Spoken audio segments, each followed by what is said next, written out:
So, according to comicbook.com, we've got a sequel coming that is not the most exciting sci-fi movie of 2026.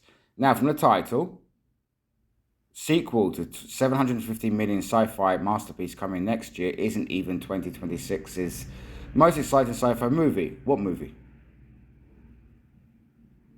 And it's a sequel. What is the sequel? So I'm going to go through the article and either show, because I haven't read it yet, that I'm right or I'm wrong. When I see that and I think sci-fi, I think Dune. But Dune Part 3, Messiah, is not a... Yes, technically it's a sequel to Dune Part 2, but it's the third installment in a trilogy. It's like saying Star Wars Return of the Jedi is a sequel. It's not, technically. It's a sequel to, yes, Episode 5, Empire Strikes Back. But it is not the first of that franchise. Like Dune Part 1 is the first, then you got the sequel. So anyway, the first part of this article is very interesting. The 2020s has been a pretty strong decade for sci-fi movies, and that shows no sign of slowing down anytime soon. Now, if anyone wants to comment, without checking or looking, tell me what are the most popular sci-fi films of the last 5 years. So now I'm going to list them. This is according to Google, of some of them, and you tell me if you've seen them. The Creator, The Electric State, Infinite, Tenant, Project Power, Voyagers, Megan 2.0, Moonfall, Greenland, Elevation, Invasion, Companion, Mickey 17, Dune, The Midnight Sky, Rebel Moon, Atlas, Slingshot, Breach, Bloodshot, The Substance, okay, sci-fi, Long Distance, The Wandering, Underwater, Alien Romulus, Captain America, Brave New World, the sci-fi. 2067 something, I don't think it's English speaking. Jurassic World apparently is on this list. Fantasy Island, The Suicide Squad, fantastic. Dune Part 2, Spacemen, Rebel Moon Part 2, Quiet Place 2, nope. A Quiet Place something else, The Old Guard. Okay. Is that really saying that it has no sign of slowing down?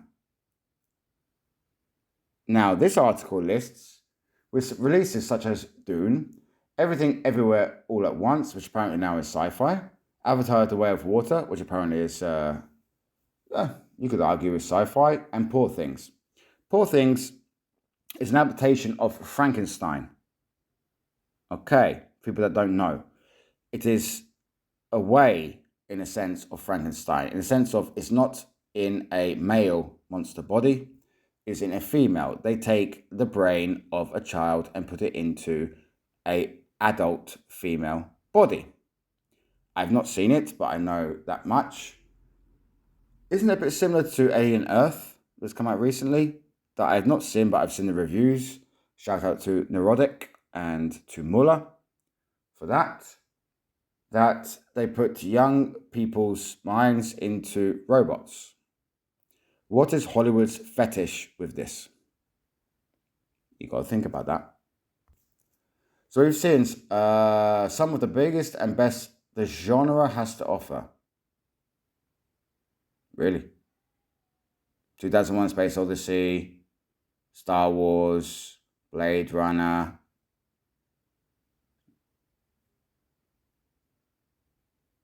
Okay. You're going to compare Star Trek? You're going to compare... Okay. This continues what's been a strong run of form over the past 10, 15 years. Really, where we've particularly seen a lot of smart sci-fi from the likes of Christopher Nolan, Alex Garland, and Denis Villeneuve. So 10, 15 years as well, I've checked.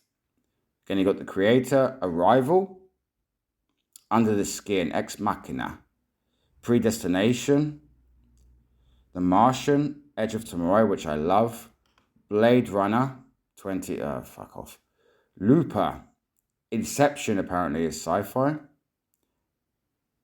Elysium with Matt Damon, Snowpiercer, Gravity, Oblivion, Interstellar, Ready Player One, The Agent Project, Tenant Again, Annihilation, High Life, fucking Prometheus, Source Code, Planet of the Apes, Life, Cloud Atlas, Extinction, Upgrade, again, The Substance, Dune. Yeah, okay, there's been a variety, this is true, but to classify them, what is actually sci-fi? So, according to the internet, science fiction, sci-fi, is a genre of speculative fiction that contains imagined elements that don't exist in the real world. Science fiction spans a wide range of themes that often explore time travel, space travel, are set in the future, and deal with the consequent technological and scientific advances. Now, you tell me, of all the lists that I said before, if a lot of these would be classified as sci-fi. The article continues, it's the latter in particular who really dominated blockbuster sci-fi movies.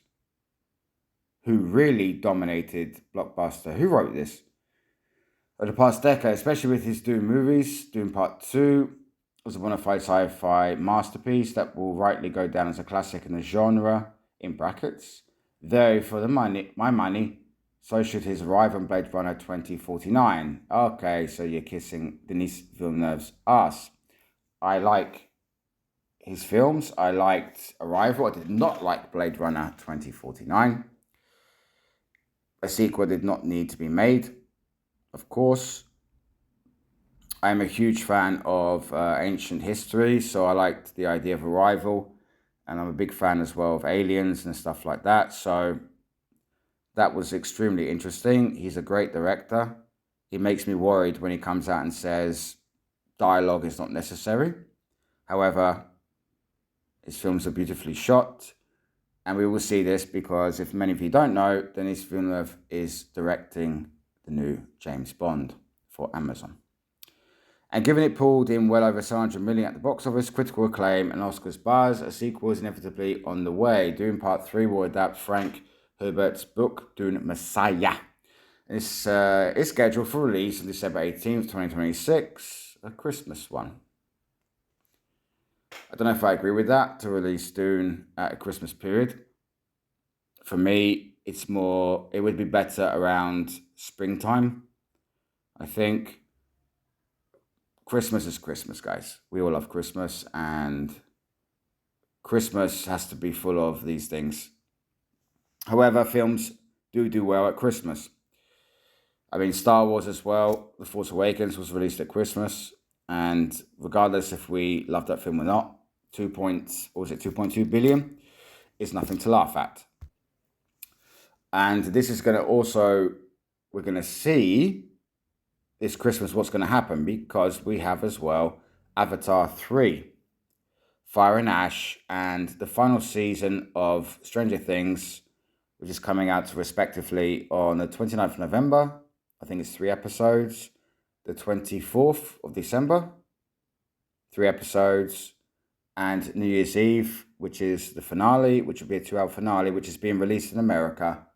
I think only in America. I'm not sure about that. On a few screens. So we shall see. We shall see. Because Avatar always does well, apart from the fact that no one talks about it. No one talks about Avatar online. So, closing out what is ridiculously stacked year for sci-fi fans. Again, my problem with what this person is saying, Mr. Hunt, you're talking about, again, making money, which we all want to do. We want to make money, right? So, Doctor Strange and the Multiverse of Madness made close to $1 billion, and it was shit. I've watched clips. I cannot get through 5 minutes. I tried many times. I can't do it. It made money because it was supposed to be a follow-up to Spider-Man No Way Home. Because if you see actually as well the numbers, it made the most of its money the first and second weekend, but especially the first weekend it opened big. Word of mouth then cut it down. The writer says, Doom Part 2 blew me away. Can't wait to see what Villeneuve does next with the franchise. At this point, it feels like he can do no wrong, though this will test that theory. Messiah is where the Dune books start to get even weirder, wilder, and more difficult to translate to the big screen. So it will certainly pose a challenge to pull off something quite as great as the second movie. I personally preferred the first Dune film to the second. I just thought there was more story there in terms of the characters and the connection between the characters. We're doing part two, it kind of wavered a little bit more, but I love, of course, the third act, especially Timothée Chalamet, where he goes all. Now we say he would go all Anakin Skywalker, but if you know, George Lucas did take a lot of things from Dune, so. Even without those mild concerns, though, there are other 2026 sci-fi movies that have piqued my interest even more. So I'm not going to go into more of the article because it's going to be too long. I just want to go into what is coming. Project Hail Mary, March 20th. Dog Stars, March 27th. The Mandalorian and Grogu. Can we call Star Wars anymore sci-fi? Especially Grogu, seriously.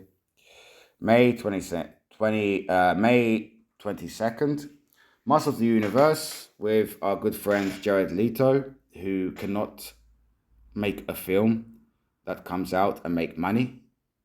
Just look at Tron Ares. Untitled Steven Spielberg movie. This is about UFOs. I'm curious. June 12th, Supergirl. Don't Look Up, Look Out. June 26th, Flowervale Street, August 14th, which is with Ewan McGregor and Hathaway. Apparently it's got dinosaurs.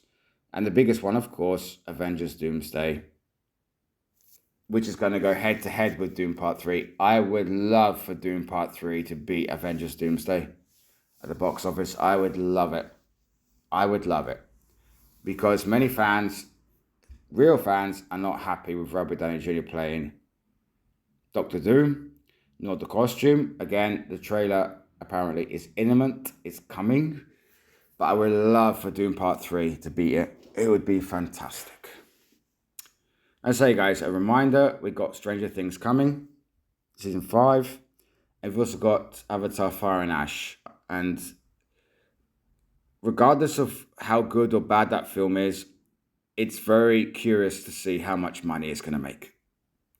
Because in modern times, Avatar is the biggest film of all time. Anyone who argues with this will understand the biggest film of all time for inflation is Gone with the Wind. Because if you go by inflation, Gone with the Wind made in the equivalent of now money about 9.3 or over 9 billion, which will never be topped.